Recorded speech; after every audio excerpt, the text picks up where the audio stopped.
para atuar como mediador do segundo bloco de palestras, Dr. Bruno Dantas, que é conselheiro do Conselho Nacional de Justiça, CNJ, ex-conselheiro do Conselho Nacional do Ministério Público, CNMP, e consultor do Senado Federal. Vamos recebê-lo. Doutor Bruno, o senhor está com a palavra. Muito obrigado. Bom dia a todos. Queria agradecer o convite que me foi gentilmente formulado pelo Dr. Fábio Medina Osório. E para o início da nossa próxima conferência, eu convido à mesa o ministro do Superior Tribunal de Justiça, Ricardo Cueva.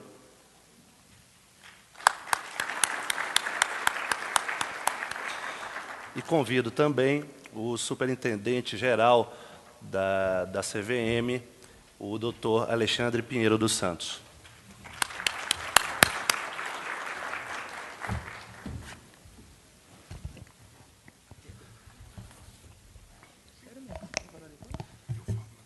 A primeira conferência dessa manhã será do ministro Ricardo Cueva.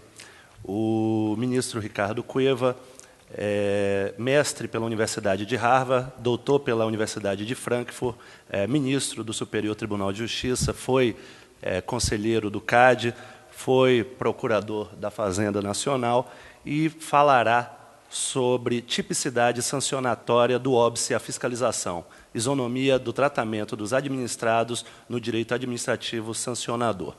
Ministro Ricardo, para mim é uma satisfação muito grande presidir esse painel. A palavra é sua por até 30 minutos. Bom dia a todos. Eu já começo dizendo que não pretendo ocupar todo o tempo, fiquem tranquilos. Eu quero agradecer, antes de tudo, ao IED, ao professor Fábio Medina Osório, a oportunidade de, mais uma vez, estar aqui discutindo um tema tão relevante e tão caro para nós na prática do dia a dia dos entes estatais, em geral, né? E pela oportunidade de estar aqui entre amigos, entre o doutor Bruno, o doutor Alexandre, com os quais sempre temos repetidamente debatido esses temas. Nós, já há muitos anos, vimos nos encontrando para discutir a evolução do marco legal e constitucional mesmo, do direito administrativo sancionador. Todos sabemos que, antes da Constituição de 88, o chamado Estado gendarme se valia de um poder de polícia para punir determinadas condutas administrativamente com garantias mínimas e sem o devido processo legal. A Constituição de 88 consagrou o devido processo legal no sentido formal e material, e os marcos regulatórios subsequentes acabaram por moldar uma atuação do Estado bem diferente daquela que se conhecia anteriormente. Hoje, o Estado efetivamente procura atuar no campo de defesa da concorrência, né, da prevenção e na repressão do abuso do poder econômico e na regulação de determinados setores da economia, e para que ele possa desempenhar isso a contento, para que isso possa efetivamente ser posto em prática, é indispensável que haja um regime jurídico de infrações administrativas, ou seja, que aquelas condutas dos setores, dos agentes daquele determinado setor regulado tenham alguma consequência jurídica. A prática no Brasil revela que que houve efetivamente uma evolução enorme. O direito sancionador conheceu uma elaboração doutrinária e jurisprudencial extraordinária. Hoje já é lugar comum reconhecer que as garantias constitucionais são todas aplicáveis em caráter substantivo, e os tribunais superiores têm efetivamente se valido das lições da doutrina, sobretudo espanhola, em grande parte trazida pelo Dr. Fábio Medina Osório num aporte original, e que tem outros seguidores no Brasil. E no campo da tipicidade, que é o tema do qual eu fui incumbido de falar, isso não podia ser diferente. A tipicidade é todos sabem, é um lugar comum, a pedra de toque do direito punitivo, né? Ela que permite delimitar o justo do injusto e dar um mínimo de previsibilidade à conduta humana dos agentes econômicos ou das pessoas humanas sobre o que fazer. Ela tem uma dimensão, uma relação óbvia com o princípio da legalidade, com o princípio da causalidade, e ela tem também uma relação bastante clara com o princípio da isonomia, que é o tema aqui traçado.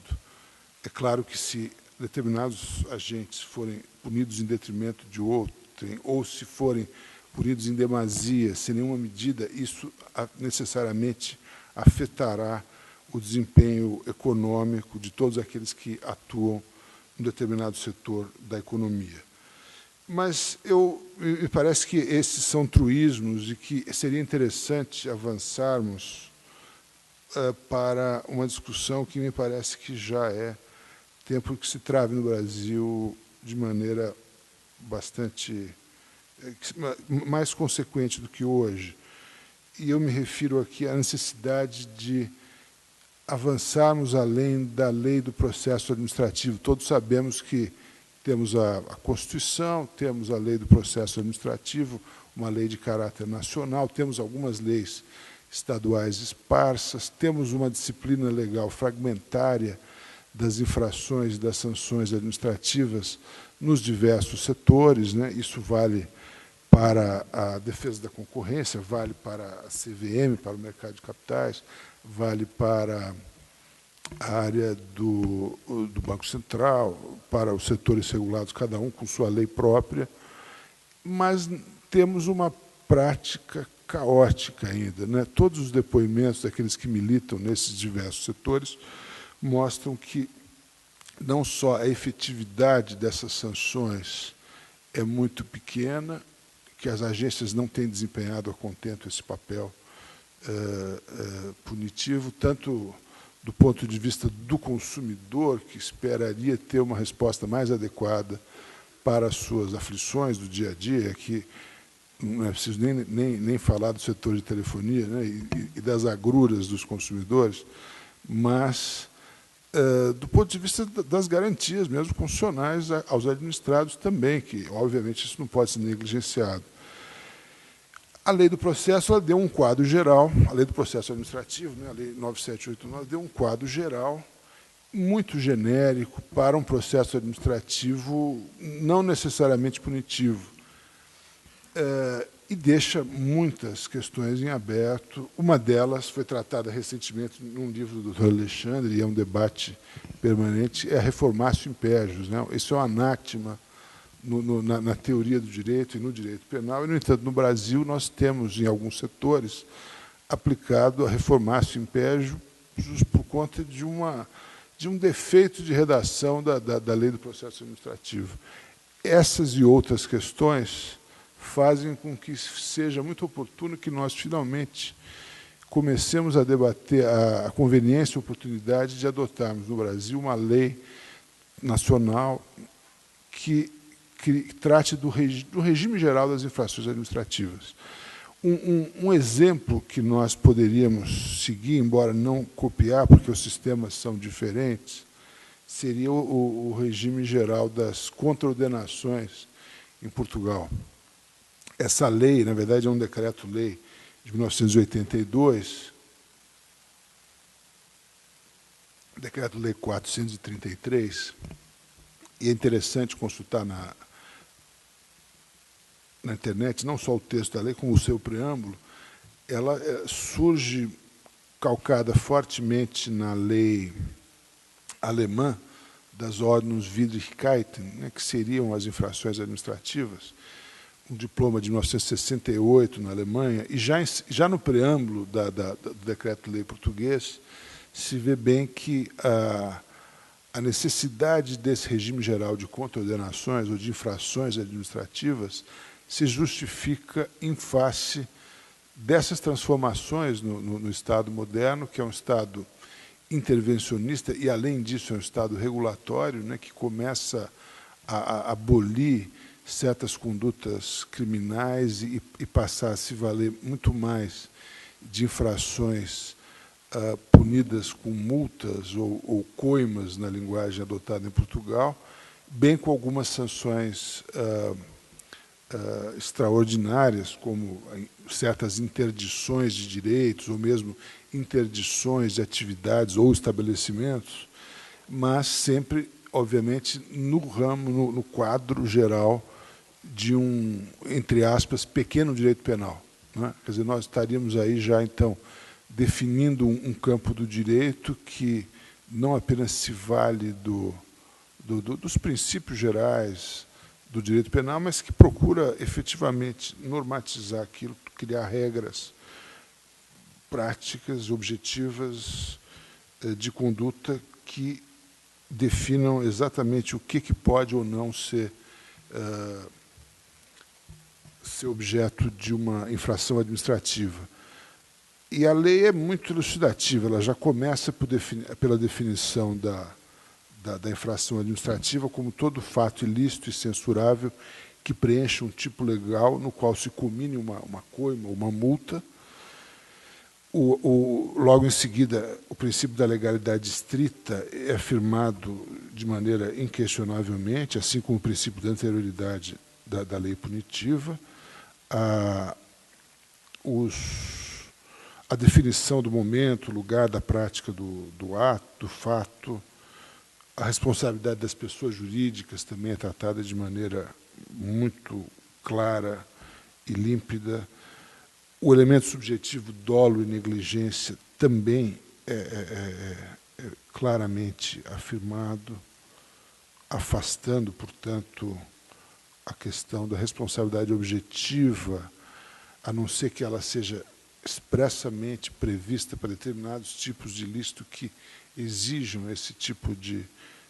essa técnica de imputação. E, ao mesmo tempo, a lei ela faz uma clara determinação da medida da multa, né? A multa tem que ser definida de acordo com critérios da gravidade da infração, da intensidade da culpa, da situação econômica do agente e do benefício econômico que ele auferiu com aquela infração, sendo admissível até que a multa chegue até o montante do benefício econômico auferido. Isso, obviamente, tem um impacto grande sobre as atividades reguladas, porque cria um contraincentivo econômico poderoso para que o agente não mais pratique aquela conduta. Isso, no Brasil, não tem sido levado em conta, obviamente. As sanções aplicadas, ou elas são ínfimas e não são cobradas, não são escritas em dívida ativa ou executadas, ou elas são fora de qualquer parâmetro de razoabilidade e deixam também, aí escapam completamente do que seria razoável admitir e nunca são executadas, mas pairam com uma espada sobre alguns agentes econômicos. Então, ter um critério legal objetivo numa lei quadro, numa lei geral, me parece que seja muito importante para que todas as legislações específicas possam, então, se adaptar a isso e efetivamente começar a aderir a um processo administrativo sancionador que tenha balizas definidas.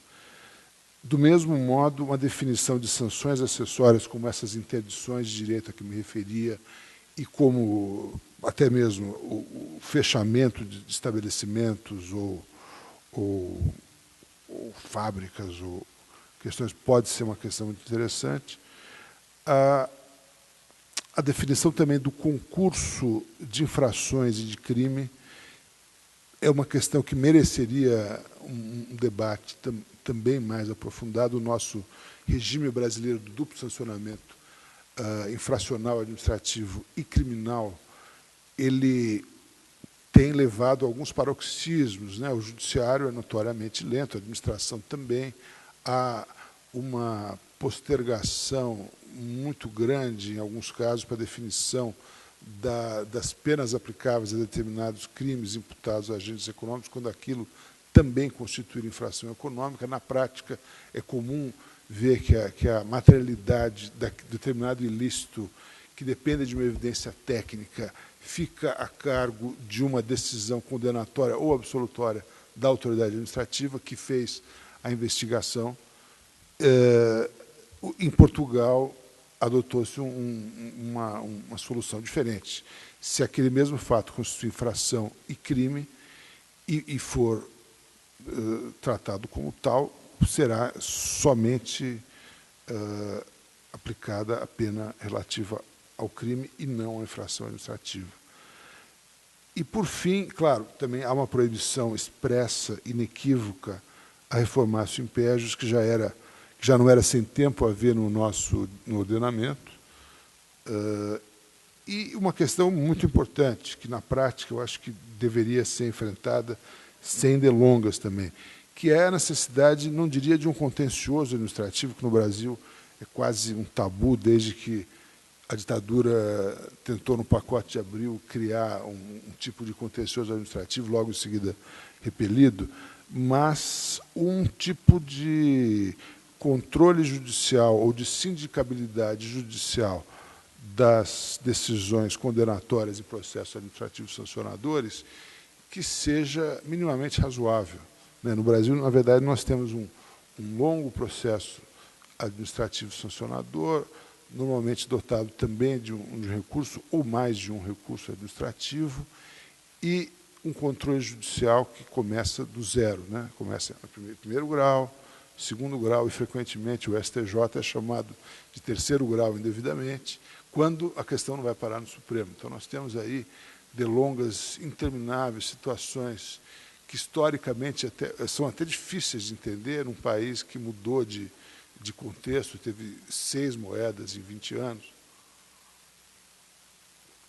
A solução portuguesa me parece interessante e há, naturalmente, quem indague se isso depende ou não de algum tipo de reforma constitucional. A solução deles é que, prolatada a decisão administrativa condenatória, dessa decisão caberá uma impugnação judicial ao tribunal e não ao juiz de primeiro grau da região onde praticado aquele ato, e, em algumas hipóteses muito limitadas, dependendo de alçada e da característica do ato e da sanção, poderá haver um recurso ao Tribunal de Relação, que seria o equivalente ao nosso STJ.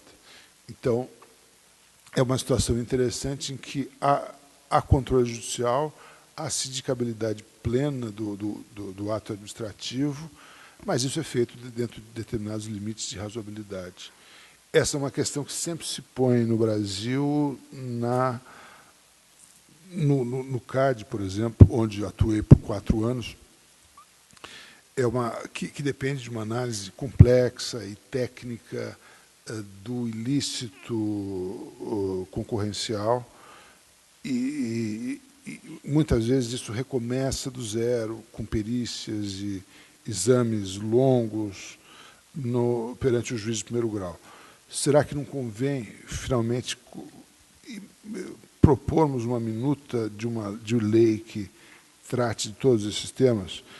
Me parece que sim, me parece que é o momento de que nós, finalmente, passemos a olhar a necessidade de um regime geral das infrações administrativas no Brasil que dê um mínimo de organicidade ao direito administrativo sancionador e permita que as legislações específicas, que os órgãos e entes estatais específicos, então, se adaptem para, finalmente, poder, com segurança, para a administração e para o administrado e para os entes do Estado e os seus e aqueles que se submetem ao seu regramento, possam ter segurança jurídica e efetividade.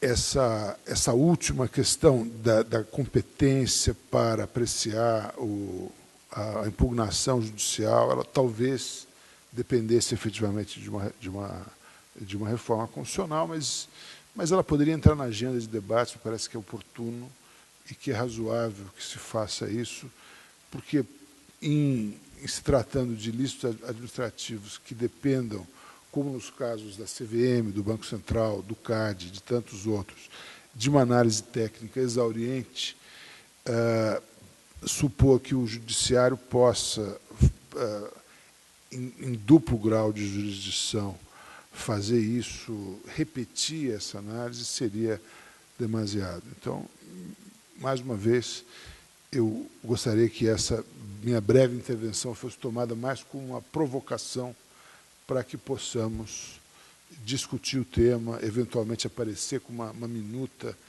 que traga, que se apoie na lei portuguesa, na lei alemã e em outros modelos, para criar um quadro normativo brasileiro que permita uma aplicação dos direitos e garantias individuais previstos na Constituição de maneira inequívoca, clara, transparente e objetiva. Muito obrigado.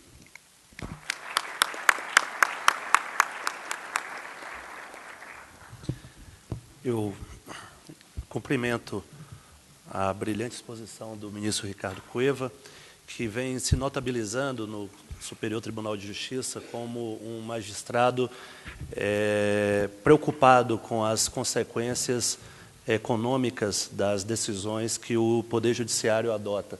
Aliás, ministro Ricardo Cueva, eu, alguns anos atrás, tive a oportunidade de escrever um artigo no qual nós mencionávamos uma pesquisa feita em parceria entre o Supremo Tribunal Federal e a Universidade de Brasília, que revelava que 76% dos juízes brasileiros não tinham qualquer preocupação com as consequências econômicas das suas decisões, como se, num mundo que nós vivemos hoje, isso fosse possível.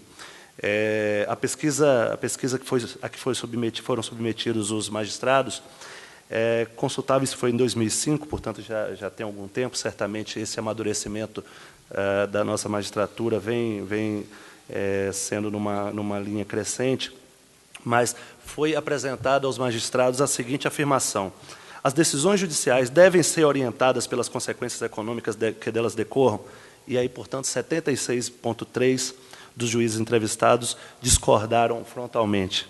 20% concordaram e 3% afirmaram que jamais pensaram no assunto.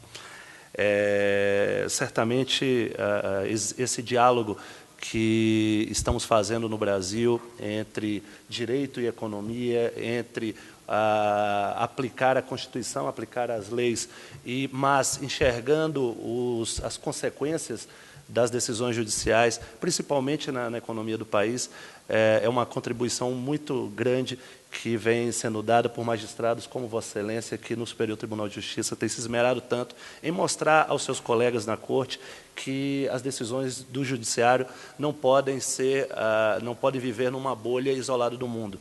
Elas têm aplicabilidade, elas precisam, sim, levar em consideração esses impactos.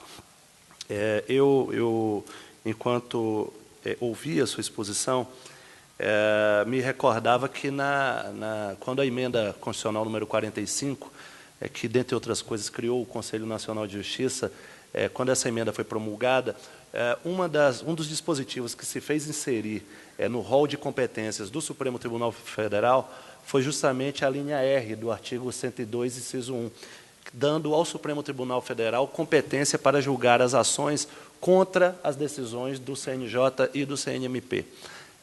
Certamente é uma questão preocupante que existe hoje, depois de essa que foi colocada aqui nessa primeira conferência, de que, depois de um longo e exaustivo procedimento administrativo, um juiz, numa liminar inaudita altera paz, muitas vezes, sem sequer ouvir outra parte, suspende a decisão e simplesmente vai por água abaixo todo aquele esforço que foi empreendido pelos órgãos de regulação, pelos órgãos de fiscalização.